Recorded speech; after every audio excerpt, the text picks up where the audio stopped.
Once upon a time, in a small and lively town in Nigeria, there were two neighbors who lived right across from each other. Their houses stood side by side, their windows almost touching, and their doors always open to one another.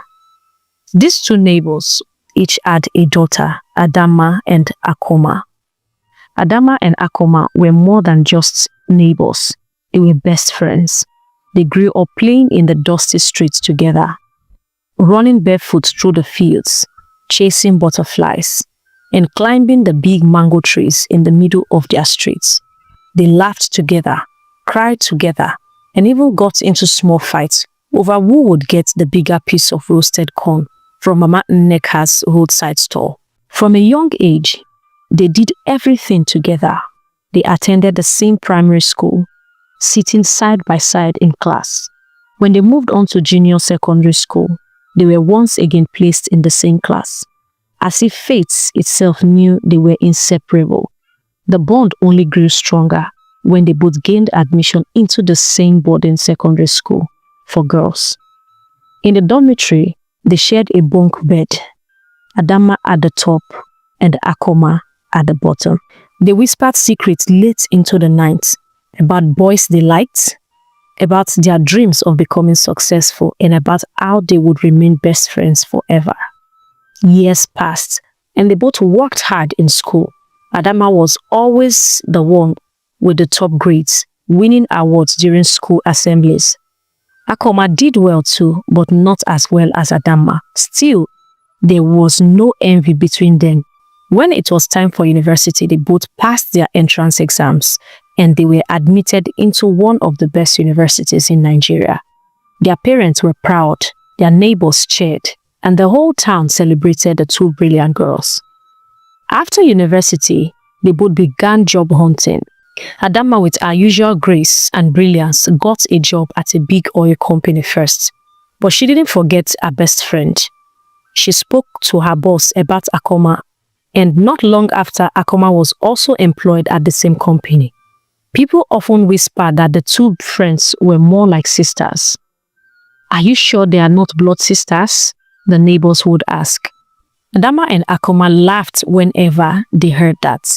They shared everything, food, clothes, and even secrets about their relationships. But something slowly began to change. One day, Adama received a promotion at work. The company sent her abroad for 6 months for a special training. She was overjoyed and hugged Akoma tightly. "When I come back, I will bring you lots of gifts," she promised. True to her word, when Adama returned from abroad, she brought bags full of beautiful clothes, perfumes, and jewelries. Everyone was happy for her. Not long after, suitors began to line up for Adama. Handsome young men came knocking, asking for her hand in marriage. Some were rich, some were kind, and all of them seemed to want Adama. One day, Adama was invited to a grand birthday party.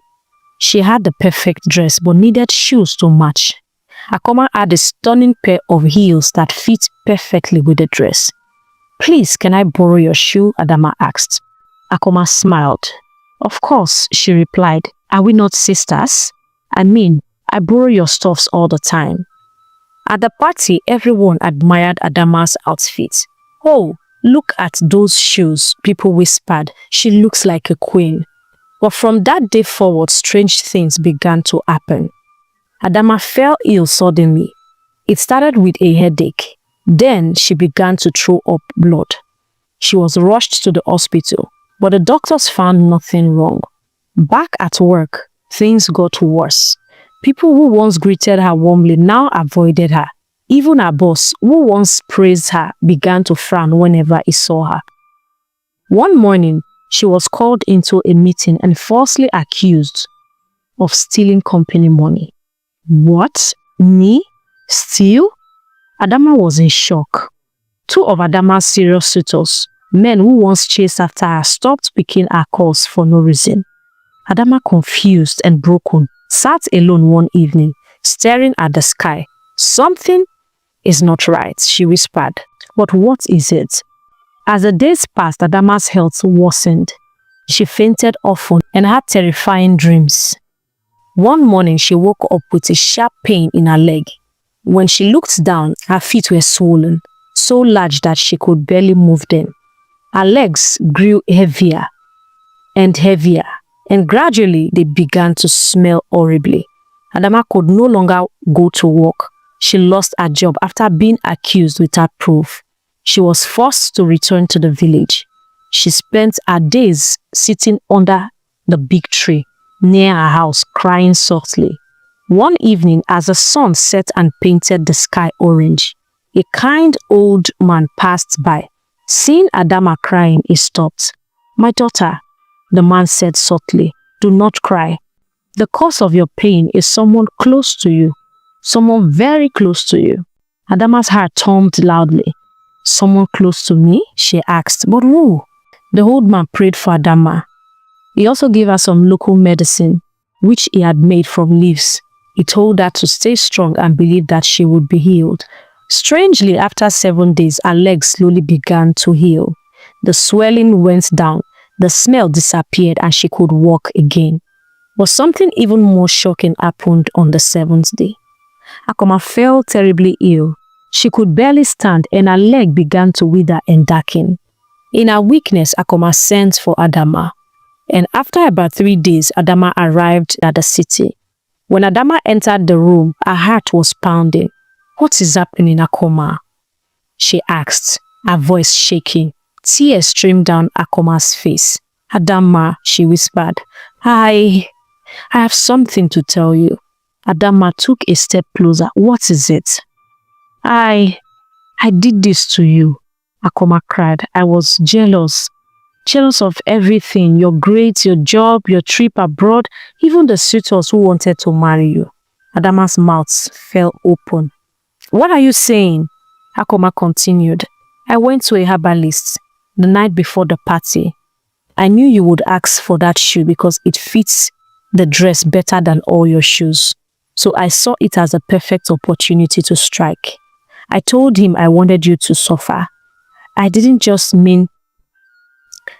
mean for it to go this far." Adama couldn't believe her ears. "You, my best friend, the one I trusted with my secrets, the one I brought into my workplace. I could trust you with my life, Akoma." Akoma sobbed uncontrollably. "I'm sorry, please forgive me." Adama walked out of the house. She went to a former colleague's place and spent the night there. But she couldn't sleep all night. She knew the pain she went through, and yet Akoma's pain was 7 times worse than ours. Should I take her to the man who healed me? Or should I allow her to suffer the consequences of her evil? She thought to herself. After about 3 days of thinking, she couldn't leave her in that horrible situation. She's my best friend. I'll forgive her, but we'll be very careful with her. So she took her to the old man who prayed for her, and he gave her the same native medicines, and she gradually recovered. But he warned her not to do evil again, else she would die. Though she was healed, Akoma lost her left foot. It had eaten too far before she was brought. From that day, Akoma lived with the reminder that jealousy is like a fire. Once it starts, it can burn everything in its path. And Adama, she learned to be careful with whom she trusted, but her heart remained kind and forgiving. Akoma, now with her left foot gone, sat quietly in her home for days. The once lively girl who used to walk side by side with Adama now moved in a crutch, her face pale and her heart heavy. Adama, though still broken by her best friend's betrayal, visited her every day. She brought food and water, and sometimes she just sat silently by her side. "Why do you still come here?" Akoma asked one evening, her voice a mere whisper. Adama looked at her friend, her eyes soft. "Because despite what you did, we grew up together. You were like my sister, and sisters don't abandon each other." Akoma blinked back tears, but deep down in her heart, a small bitter flame still flickered. The jealousy wasn't gone, it only grew quieter, hiding beneath the surface. Days turned into weeks, and slowly Adama rebuilt her life. She found a new job at an even bigger company, one that valued her skills and treated her well. To everyone's surprise, Adama's new boss was a kind and wealthy man named Obiora. He was tall, with a booming laugh, and a heart as wide as the river. Obiora took a liking to Adama, not just for her work, but for her humble spirit. He often invited her to high-end events and praised her intelligence to everyone who would listen. Rumors started to spread through the town. Did you hear? Obiora might ask for Adama's hand in marriage. The whisper grew louder, like the rustling of palm trees before a storm. Akoma heard the news too. The moment she did, the flame of jealousy inside her roared back to life. How can she always have good things? I'm suffering here with one leg, Akoma muttered, clutching her crotch tightly. Even after all I did, she still rises. But this time, Akoma didn't go to a herbalist. She remembered what had happened the last time. Instead, she hatched a more cunning plan. One evening, she sent a young boy to Adama's house with a note. The note read, "Meet me by the old tree at sunset. I have something important to tell you about Obiora. Please come alone." Adama, curious and a bit nervous, dressed in a simple gown and hurried to the mango tree. The sun was already dipping behind the hills, casting long shadows across the ground. But when she arrived, there was no Obiora. Adama's heart raced. What's going on? Then suddenly 2 masked men jumped out from behind the tree. "Help!" Adama screamed, but the men quickly covered her mouth with a cloth. It was an ambush. They kept her in an uncompleted building in a secluded area, waiting for midnight so Akoma would come and kill her by herself. But as they removed her blindfold, one of the guys shouted, "Jesus!" "What is the matter?" the other guy asked. "Are you okay?" "No, I won't kill her. Never," he said. "Why? What happened?" his colleague asked. "There was a day I was stranded," he narrated. "I didn't eat all day. I went for an interview. I was frustrated and tired of life. I almost ran into her car. She stopped, took me to a restaurant, bought food for me, and gave me some money, and also told me to call her if I needed something, if I needed someone to share my burden with." The colleague screamed, "I remember that story. You told me about it." "She's the one?" "Yes, she is. If I had seen her picture earlier, I wouldn't have taken the job. You know, she told us that the person is standing alone under the tree. They untied her, took her to the roadside, gave her some money for transport and left her. He also informed her that it was Akoma who had hired them to kidnap her." Adama was speechless. "Please give me your number. I promise I won't call the police on you. You saved me and I must reward you." So he gave her his number and they left. Tears rolled down Adama's cheek. But why? Why me? She got back to town. Her heart still racing, she went straight to Akoma's house. When Akoma opened the door and saw Adama standing there, alive and unharmed, she nearly fainted. "Adama, I thought..." Akoma stuttered, her face pale. "You thought what, Akoma?" Adama asked softly. "You thought I was dead, right? But as you can see, I am very much alive. I am not as evil as you are. They let me go because I once helped him. I do what is right wherever I go to." Before she could finish her statement, Obiora came with the police. Adama had already informed him Akoma was arrested for attempted murder, but Adama stood on her promise and never arrested the men. Instead, with Obiora's connection, they were given proper jobs so they don't do such dirty jobs again. "You know, I looked for a job. I was frustrated. I was reduced to doing any kind of job just to feed. he cried in appreciation to Adama and Obiora. From that day, their lives changed. They worked hard and never went back to that lifestyle of kidnapping or robbery. Months later, Adama and Obiora got married in a lavish wedding. Akoma was sentenced to 10 years in prison and was not able to attend the wedding.